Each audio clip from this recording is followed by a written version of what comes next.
Welcome to Trimester 2, Day 5 of Calculus. We are going to continue our examination of the chain rule.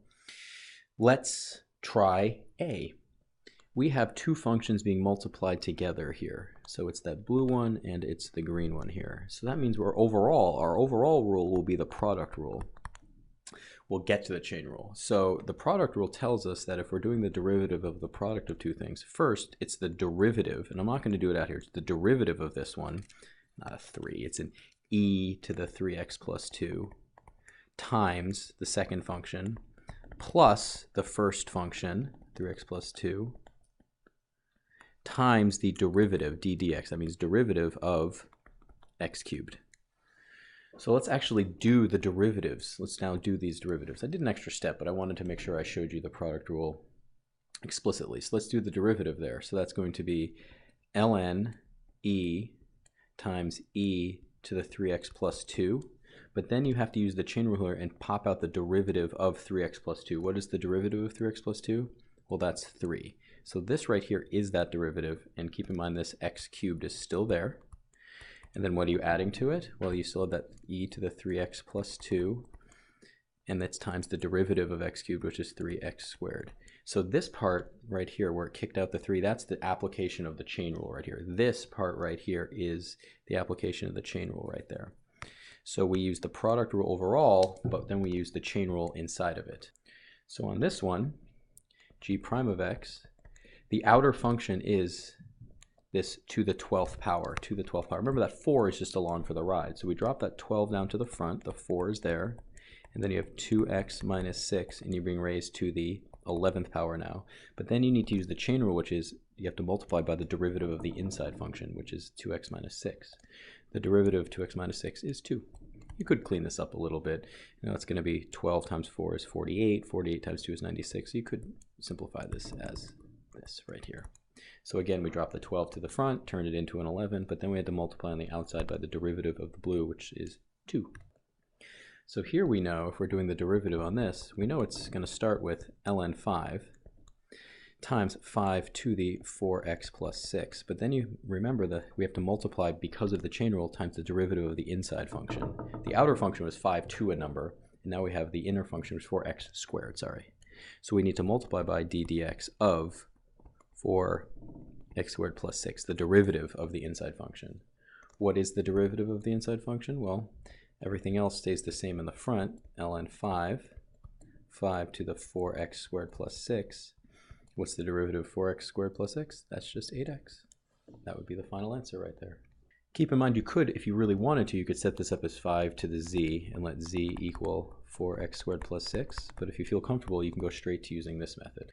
So now we have two functions, one in the numerator, one in the denominator. So we're going to have to use the quotient rule, which states low d high minus high d low over low squared. There's a cool swing song to this too. I don't really know it that well. So in this case, the low function is that. So low, low, low. And our high function right there is the upper one right here. You could also just pull the 3 out to all the way to the front if you wanted to, but you don't have to. So you could do j prime of x. J prime of x is going to be low, so it's e to the 2x. That's low, times the derivative of the tops. That's going to be 3 times 5 is 15 times 3x plus 2 to the 4th. But now we need to multiply by the derivative of 3x plus 2, the derivative of the inside, which is just going to be 3. That's low d high right there, low d high, minus high. That's 3 times 3x plus 2 to the 5. D low. D low is going to be ln e times e to the 2x, but times the derivative of 2x, which is 2. I know you don't want to really write this ln e in there because that's just 1, but for completeness sake, I am. And this whole thing is over low squared, so that's e, that's not a bracket, that's not a parenthesis right there, e to the 2x squared. So remember, you have your low right here, there's low, and there is the times d high. So d high is right there. We use the chain rule to do that. And then you have high, the high function right there, and then you have d low, which is right here. So you can clean it up a little bit, but this is what I need you to get to right now. Now we're going to find the equation of a line. If we find the equation of a line, remember we just need a slope and a point. generally speaking, finding the point is easier, so let's start there. So it's a tangent line of this function at x equals 1. So the point is at x equals 1, so we have x, and then you plug in 1 into here. So that's going to be 1 squared times 2 times 1 minus 3 to the 9th. So really this right here is f of 1. F of 1. So that's going to be, so that's going to be 2 minus 3 to the 9th. So that's going to be negative 1 to the 9th. It's an odd power, so it stays negative. So the point in this case is 1 comma negative 1. So now we need to find the slope, and we're going to do that by plugging x equals 1 into the derivative. X equals 1 into the derivative. So if we're starting with the function f of x is equal to x squared times 2x minus 3 to the 9th, we know we could multiply this 9th power thing out, but we really don't want to. We're going to use the product rule, which is the derivative, which is finding the derivative of the product of two things, the blue and the yellow. So f prime is the derivative of the first, which is 2x, times the second, plus the first, x squared, times the derivative of the second. Drop the 9 to the front. The 2x minus 3 stays the same, goes to the 8. But now you need the derivative of the inside, which is 2. You could simplify this a little bit, but we're really just interested in knowing what happens when you plug in the x value of 1 into this. So what is f prime of 1? You can just plug it in now. It's going to look like, so you have to be careful you just do the algebra correctly. So you have 2 times negative 1 to the 9th.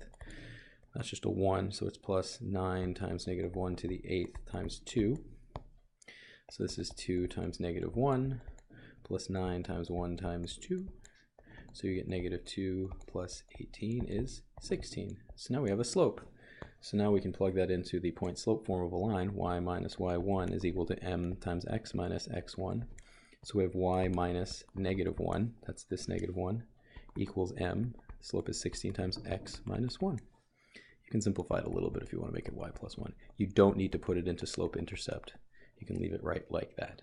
So we use the first derivative to find slope. Now we're going to have to dive into the second derivative because this next question asks us about concavity. So we're looking for both, where is this function both increasing and concave up? So to find increasing, we need to know where the derivative is positive. So this means the derivative, it's g, so let me label that correctly here. Sorry about that. So that's going to be g of g prime of x is greater than 0. And concave up means the second derivative is positive. So let's find the first derivative. We're going to use the product rule. So it's the derivative of the first times the second plus the first times the derivative of the second. That's ln e times e to the negative 2x times negative 2. And you can stop doing that if you'd like. You can just, you know that the derivative of e to the x is e to the x. So that's just 1 right here. So you can clean this up a little bit. And keep in mind that the reason that this is here is because of the chain rule. The derivative of negative 2x is negative 2. So now we want to know where this is positive, so we set it equal to 0 first. So we have set it equal to 0. Now you look, can you factor anything out? Let's see here. We could factor out an x from both of those. We can factor out a e to the negative 2x. So we end up with x e to the negative 2x leaves you with 2 plus x times negative 2 equals 0. So again, you have the x going to there, and one of the x is going to there. Leaves you with this x right there, and that 2 is right there. And then you're left with that negative 2 and that x. Good. So we have two things here, x e to the negative 2x times 2 minus 2x equals 0. For something to equal 0, either this has to equal 0 or this has to equal 0. And in this case, the only way to make that 0, because this is always greater than 0, no matter what you plug in for. So the only place is when x is equal to 0. And over here, you have 2 equal 2x, so x is equal to 1. So we have two values here. We need our number line. We have 0 and 1. We have x, and we have f prime of x. And we need to know what's the sign of the first derivative on these intervals. So what can we plug in here? Let's plug in like negative 10 here, just to make it emphatic here. Plug in negative 10 into here, it's going to be negative. It's going to be negative here.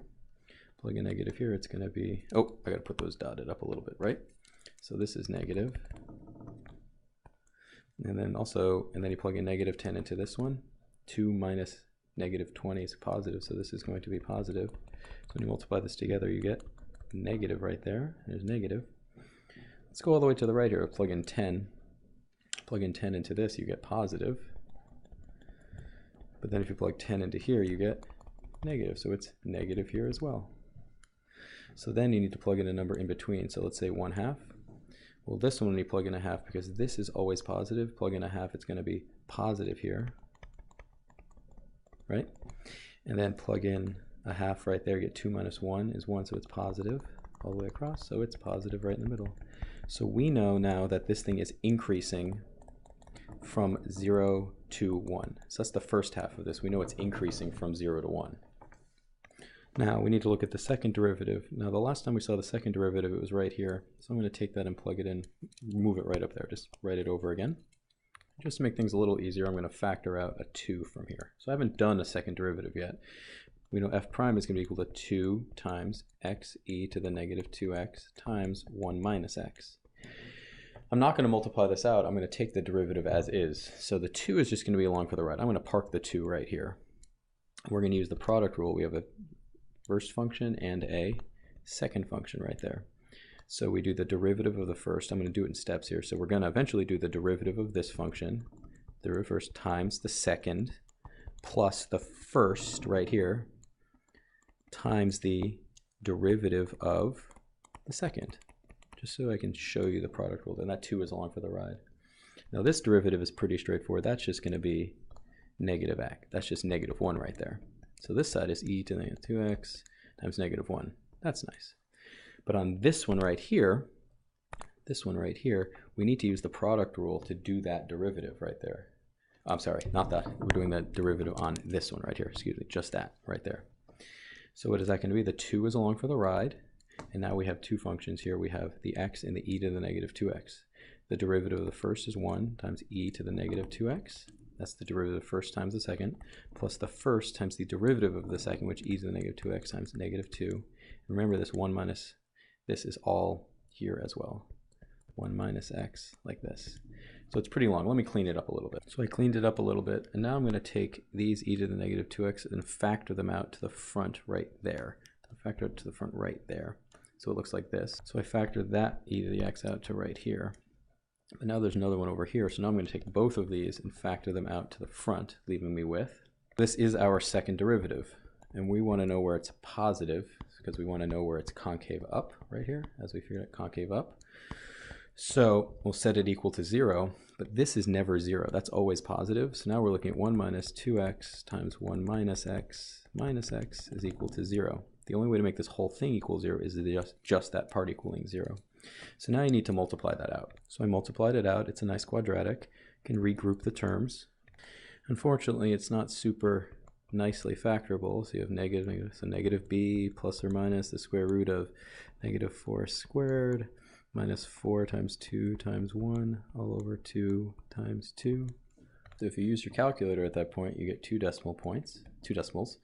So then you have 0.293 and 1.707, and that's your x and your f double prime of x. And this is where you can use your calculator here. So the second derivative, here's our second derivative right here. Here's our second derivative.